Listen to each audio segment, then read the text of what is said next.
সেদিন ছেলেকে পড়াতে বসেছি, এমন সময় কলিং বেলটা বেজে উঠলো। দরজা খুলে দেখি ফ্লিপকার্ট থেকে এক দাদা ডেলিভারি দিতে এসেছে। তো আমি বললাম, আমি তো কোনো কিছু অর্ডার করিনি। তো বললো, না, তোমার নামে না, এটা পার্সেলটা দাদার নামে আছে, আর দাদা ওটিপি দিয়েছে, আর ওপেন বক্স ডেলিভারি আছে। তো ওপেন করে দেখালো যে একটা ফোন আছে। তো রেখে দিয়েছিলাম এনে। আমি ভেবেছিলাম আমার বর হয়তো এটা নিজের জন্যই অর্ডার করেছে।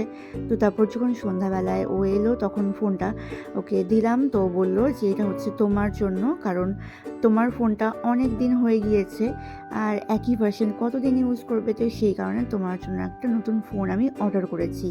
তো সত্যি কথা বলতেই, কয়েকদিন আগে যেহেতু ভ্যালেন্টাইন্স ডে পার হয়ে গিয়েছে, আর আমার বার্থডে এবং আমাদের অ্যানিভার্সারি আসতে এখনও অনেক দিন দেরি আছে। তো এই মুহূর্তে এরকম একটা গিফটের জন্য কখনোই আমার কোনো প্রত্যাশাই ছিল না, ইনফ্যাক্ট কোনো প্রয়োজনও এই মুহূর্তে ছিল না। বাট তবুও আমি এই সারপ্রাইজ পেয়ে খুবই আবেগে আপ্লুত হয়ে গেছি। 1.5 বছর আগে যখন আমার আগের ফোনটা কেনা হয়েছিল, তখন আমার পুরাতন ফোনটাকে এক্সচেঞ্জ করিয়েছিলাম, তাতে কিছুটা টাকা কম লেগেছিল। কিন্তু এবার তো আর এক্সচেঞ্জ করা হয়নি, তাই আমার আগের ফোনটা রয়ে গেছে।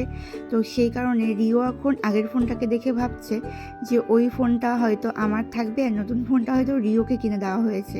সেই জন্য রিও এই ফোনটা দেখে ভীষণ ভীষণ এক্সাইটেড হয়ে গেছে।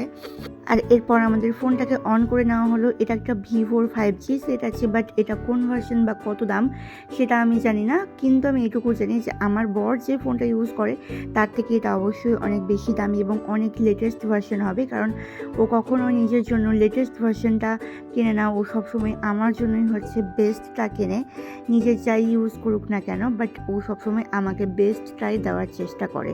তো এখানে যখন আমি আমার ফোন থেকে ওই ফোনটার ভিডিও নিচ্ছিলাম, তো রিও নিজের হাত নিয়ে এসে সামনে দেখাচ্ছিল, ও ভাবছিল যে ফটো তুলবে।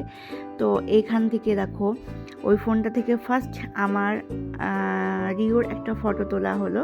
তো রিও সেই ফটো তোলার জন্য কিন্তু পোজ দিয়ে যাচ্ছে সুন্দর করে, কারণ ও তখনও ভাবছিল যে এই নতুন ফোনটা ওর বাবা ওর জন্যই অর্ডার করেছে, তাই ও অনেক সুন্দর সুন্দর করে নানান রকমভাবে পোজ দিচ্ছিল ছবি তোলার জন্য।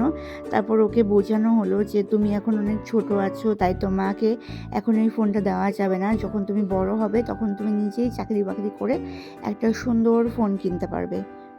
এরপর আমার বর পুরাতন ফোন থেকে সমস্ত কিছুর ব্যাকআপ নিয়ে ফোনের সিমটা চেঞ্জ করে দেবে, এবং হচ্ছে তারপর থেকে ওই ফোনটা আমি হয়তো এরপর থেকে ইউজ করতে পারবো।